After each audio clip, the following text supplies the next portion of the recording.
Today's a slightly different sort of review from us because we are not going to be telling you about a new motorcycle, we're going to be telling you about a new engine. This is the new 350cc Triumph motor made by Bajaj, and it's going to be used in every single Triumph motorcycle sold in the country.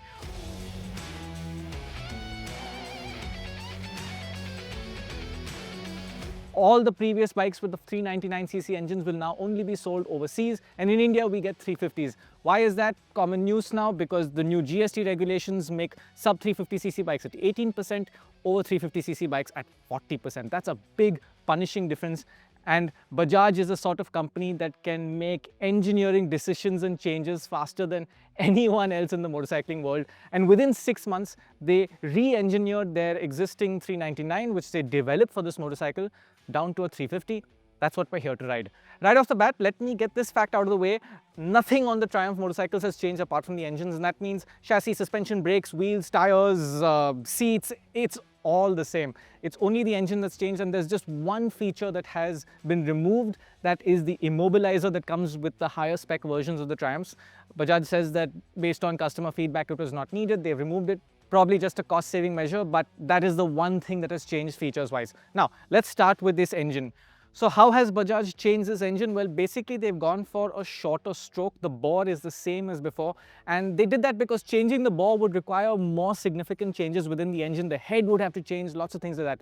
With this modification, you basically have a slightly different crankshaft, different connecting rod.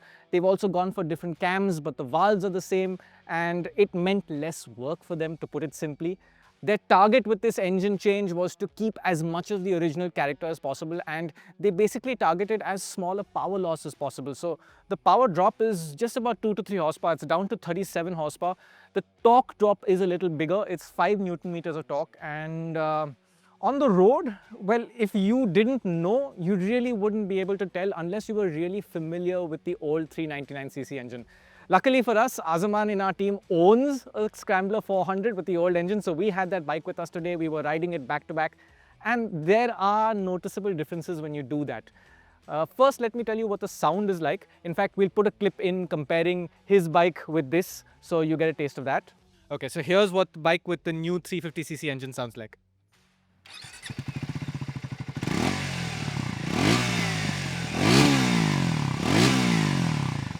And this is the old 399cc engine.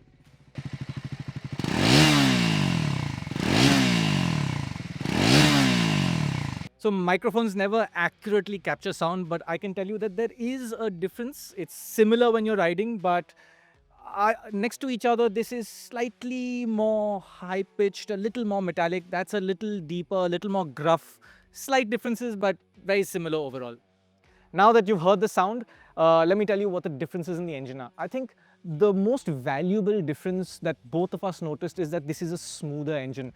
Smaller engines can be smoother. It's easier to make a smaller engine smoother, and that is the biggest benefit to this motor for me.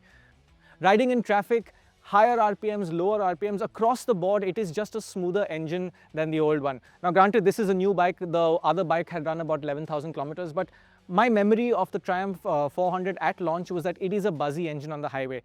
Even out on the highway, somehow at 100 kilometers an hour, this just feels a lot calmer and less busy than that engine. Is there a performance difference? Absolutely. It's not massive, and again, if you weren't initiated with the old engine, you wouldn't really be able to tell. But jumping back to back, the big change is that the bottom end is a lot more mellow on this. The old 399 Scrambler and Triumph engine, for that matter, would surge at about 3000 RPM. It wasn't jerky, it wasn't abrupt, but surge is the right word. You'd hold the throttle open and it would pick up more than you expected.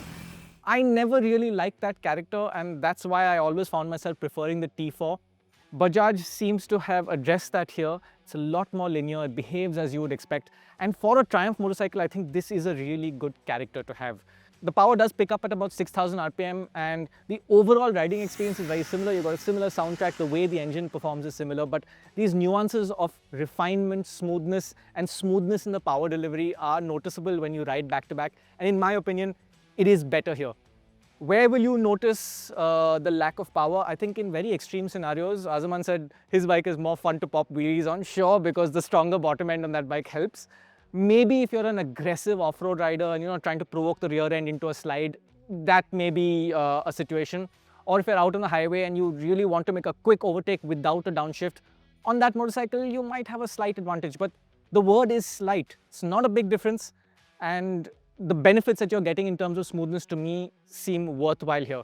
If it was my money today, I would pick a 350cc Triumph over a 399cc Triumph because I think this matches the character of the bike better. It's also worth pointing out that even within the Triumph family, the engine comes in 3 states of tune, with the Thruxton 400 and the new Tracker 400 getting the most powerful spec, the Speed and the Scrambler getting the 37 horsepower version, and the T4 getting the more mellow version that now makes 29 horsepower.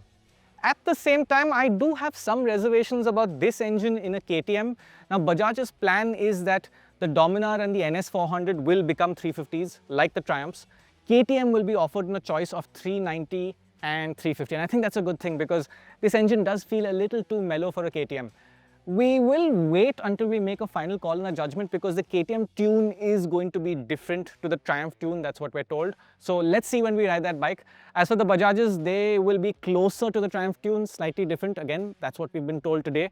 And I think that will work nicely in a NS400 or a Dominar.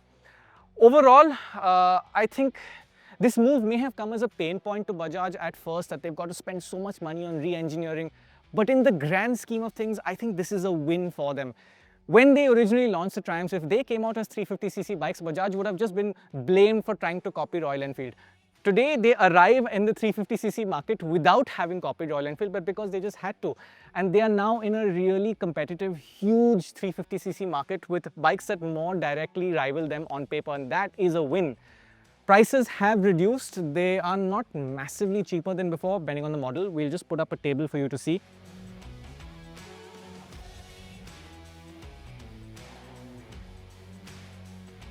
But what Bajaj tells us is that if they hadn't done this, the customer would have ended up spending 40 to 50,000 rupees more for their bike. So this move is great for the customers as well. Another small thing I noticed, and this seems to be Bajaj listening to customer feedback, there seems to be a slight continuation when you close the throttle. It's similar to what TVS does with its glide-through technology, where it just keeps the RPMs up a little bit. This is in slow speed when you're in traffic. And I think they've done that to address the stalling issues with the old engine. And that is a real issue. Today I heard Azaman's bike stall behind me in traffic, and it never really happened here. Maybe they've done that. They haven't told us about this, but maybe that's something they've done to try and address that one issue. Another issue customers had was with the brake pads. The organic pads on the Scrambler would wear out very fast. Bajaj tells us that about 6 months ago they changed to a different compound, still an organic pad. The braking feeling on this motorcycle is still, as I remember, a little soft, a little wooden. And it's worthwhile moving to the sintered pads like he has on his motorcycle. It gives you better feedback. So you will still need to purchase those sintered brake pads that are for the Speed 400 if you want to improve the brakes on this. Bajaj isn't giving them to you as standard on the Scrambler. Finally, I want to touch on the naming structure. Now, they have not changed the names of any of these Triumph models. They're still called Scrambler 400X, and the only difference is that out here on the engine, on the old bike, it was written TR Series 400cc. Now it no longer says that, it just says TR Series out there. I'm a little conflicted about this. On the one hand, yes, a name can be a little ambiguous. KTM 390 used to be a 370. Kawasaki Ninja 500 is a 451cc engine. But this bike was on sale as a 400. It is now a 350, but they're still calling it a 400. That, in modern terms, could be called clickbait. And if you're someone like Azaman who currently owns a 390, maybe that's even rage bait. But that's the way our world works today. That's how people get attracted to things, and that's the approach Bajaj is taking. So you may have your opinions on the name, and please let us know what you think in the comment section below. But from me, I can tell you that that is a nice engine.